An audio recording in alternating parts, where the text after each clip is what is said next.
मित्रों, आज हम बात करेंगे समाज का उत्पीड़न और जो है व्यक्ति। समाज का उत्पीड़न जो है शताब्दियों का जो जो जो दौर है वो देखा जाए तो शुरू से ही चलता आ रहा है। और सामंतवादियों का भी जो है उत्पीड़न आप देख सकते हैं, और जो अक्ताई समाज है उसका भी चरित्र आप देख सकते हैं, और जो है आप देख सकते हैं कि एक वर्ग दूसरे वर्ग से कैसे संघर्ष करता है वो भी देख सकते हैं। लेकिन आज हम बात करेंगे कि आप किसी समाज के हैं, किसी समाज से ही किस तरह का उत्पीड़न होता है और यह समाज किस तरह से उत्पीड़ित किसी व्यक्ति को करता है, किसी छात्र को करता है, किसी महिला को करता है, इस बिंदु को भी बात करने की जरूरत है। आज तक इन बिंदुओं को जो है एक बार सोचने की जरूरत है कि समाज जो है, चाहे दलित हो, चाहे पिछड़ा हो, चाहे जो है मछुआरा हो, उसकी हालात को जो है खुद अगर समाज साथ नहीं देगा तो वो कैसे आगे बढ़ेगा। आइए हम इस विषय पर चर्चा करते हैं। तो सबसे पहले ये समझने की जरूरत है कि समाज कभी भी, समाज का जो चरित्र रहा है वो चरित्र जो है आदर्श नहीं रहा है। हमेशा किसी का उत्पीड़ित करने का आरोप या तमाम तरह का जो दिक्कतें हैं समाज में आप देख सकते हैं। मैं एक दो उदाहरण के रूप में पेश करना चाहूंगा कि एक जो है, जैसे एक छात्र है या कोई जो है लड़का है, अगर मान लीजिए कि हो सकता है पढ़ने में तेज ना हो या कोई दिक्कत हो, तो वो समाज उसको किस तरह नजरिए से देखता है, कहता है कि जो है बैल है। अब वो लड़का जो है मानसिक रूप से किस तरह से या समाज से उत्पीड़ित होता है व्यक्ति, और उस लड़के की जो है मानसिक रूप से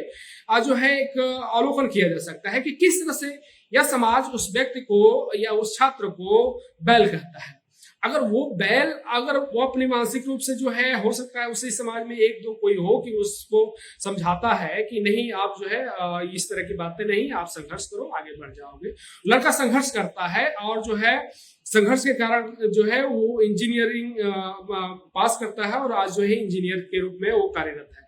अब ये बताइए, समाज अगर उसको जो है एक बैल कहता था तो अब समाज बैल हुआ, वो इंजीनियर हो गया, तो समाज को बैल के रूप में तब्दील किसने किया? उस लड़के ने किया। अब वही समाज जो है उसके आदर्शों को बताता है कि किस तरह समाज में वो किस तरह से संघर्ष किया। अब और जो है उसकी एक उदाहरण देते हैं। लेकिन जब यही समाज उसको बैल कहता था तो ये समाज जो है उस चीज को नहीं देखा, जिसके कारण ये हुआ कि आज वो मान लीजिए कि समाज से कटा, और समाज से कटने के कारण ये है कि अब ये कहता है कि समाज को जो है कुछ जो है ध्यान ही नहीं देता है और समाज के बारे में सोचता ही नहीं। समाज जब वो पढ़ने जाता था या तमाम चीजें करने जाता था तो उसको गाली देने का काम करता था, उसको जो है तमाम तरह का उत्पीड़न का आरोप लगाता था, तमाम उत्पीड़ित करता था।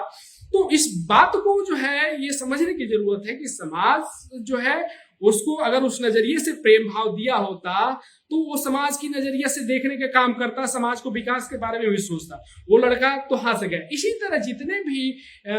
जो मछुआरा समाज का हो या दलित समाज का हो या पिछड़ा समाज के लड़के जब उभर रहे हैं तो समाज से उसी तरह के उत्पीड़न का शिकार हो रहे हैं, जिसका कारण ये समाज से जो है, अगर वो मुख्य धारा में मान लीजिए एजुकेशन ले लिया, कहीं मास्टर बन गया, कहीं जो इंजीनियर बन गया, कहीं अच्छे पोस्ट पे चला गया, तो वो समाज को भूलने के काम करता है और समाज दोष देता है कि ये पढ़ लिख लिया तो जो है समाज को थोड़ा बहुत भी नहीं देखता है। समाज को इस नजरिए से एक बार सोचने की जरूरत है कि इस तरह का आरोप लगाने से पहले आपने आपको जो है झांक के देखो कि आपने उसको किस तरह का योगदान दिया। अगर आप योगदान दिया होता तो जाहिर सी बात है कि वो आपके साथ कंधे में कंधे मिला करके जब पढ़ रहा था तो ना ही आप आर्थिक रूप से जो है उसका सहयोग किया, न जो उसको मनोबल बढ़ाने के काम किया, न किसी तरह के उसके जो है संघर्षों में आप सहभागी रहे, तो वो आपको किस नजरिए से देखेगा। यही कारण है कि समाज जो है हमेशा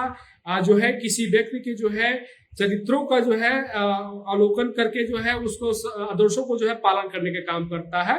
और मैं समाज से यही अपील करना चाहूंगा, वो चाहे मछुआरा समाज हो, चाहे दलित समाज हो, चाहे पिछड़ा समाज है, जो है एक जो है मानसिक रूप से अगर आप कुछ नहीं कर सकते हैं किसी व्यक्ति का, किसी लड़के का, तो मानसिक रूप से जो है उसको सबल बनाए ताकि वो मानसिक रूप से मजबूत होकर के समाज में कुछ अच्छा काम कर सके, मुख्य धारा में अपने कंधे से कंधे मिला करके जो है चल सके और समाज का विकास और देश का विकास करने में सहयोग प्रदान कर सके। जय हिंद, जय भारत, जय निषाद राज।